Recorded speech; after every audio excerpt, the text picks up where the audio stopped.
haunting at Westbrook House. In the quiet, picturesque town of Willowbrook, nestled on the edge of a dense, dark forest, there stood an old, decrepit house that had been abandoned for decades.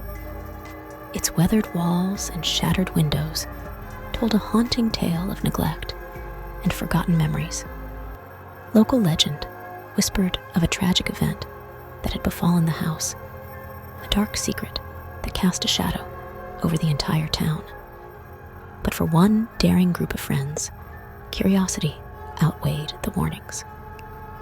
It was a moonless night when Emma, Daniel, and Grace decided to explore the long-forgotten Westbrook House.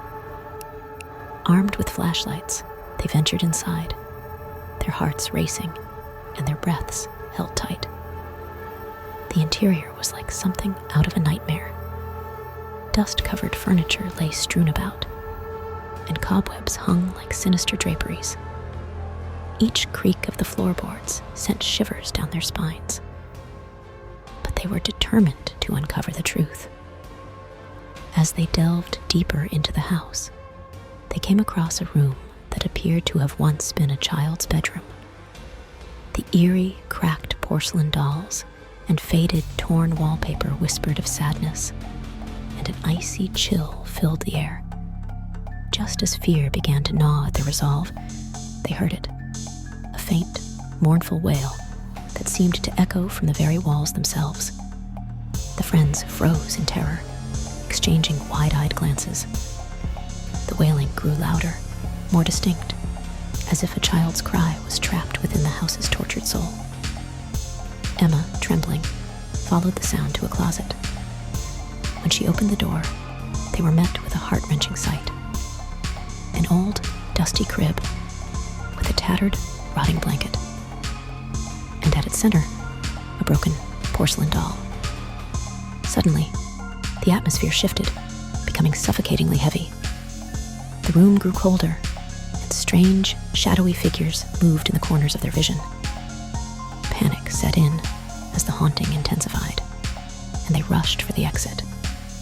But the door that had so easily let them in now refused to budge. Their frantic attempts to escape only seemed to amuse the malevolent presence that had awakened within Westbrook House.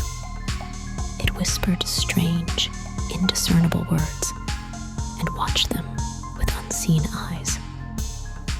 With every passing moment, the once familiar surroundings warped and twisted into a nightmarish labyrinth of despair. The friends were trapped, lost within the haunted house's malevolent embrace. As the hours passed, their torches dimmed, and the haunting cries of children echoed through the walls, sending their sanity into a tailspin. They huddled together, their faces etched with terror, their whispers barely audible over the cacophony of the damned. Grace, her eyes wild with fear, began to chant the words of a long-forgotten nursery rhyme in a desperate attempt to ward off the evil that surrounded them. Her voice trembled as she recited the haunting verses. And for a brief moment, the malevolence seemed to retreat. Their moment of respite was fleeting, however, as the house's dark presence gathered its strength and descended upon them once more. Shadows writhed and clawed at their very souls, threatening to consume them. In their final, harrowing moments, the friends clung to each other, their faces etched with the horrors they had witnessed. The malevolent entity within Westbrook House, sated for now, allowed them to flee. But the haunting of that night would forever haunt their dreams, a reminder of the darkness that lay dormant within the decaying walls of the old, forsaken house.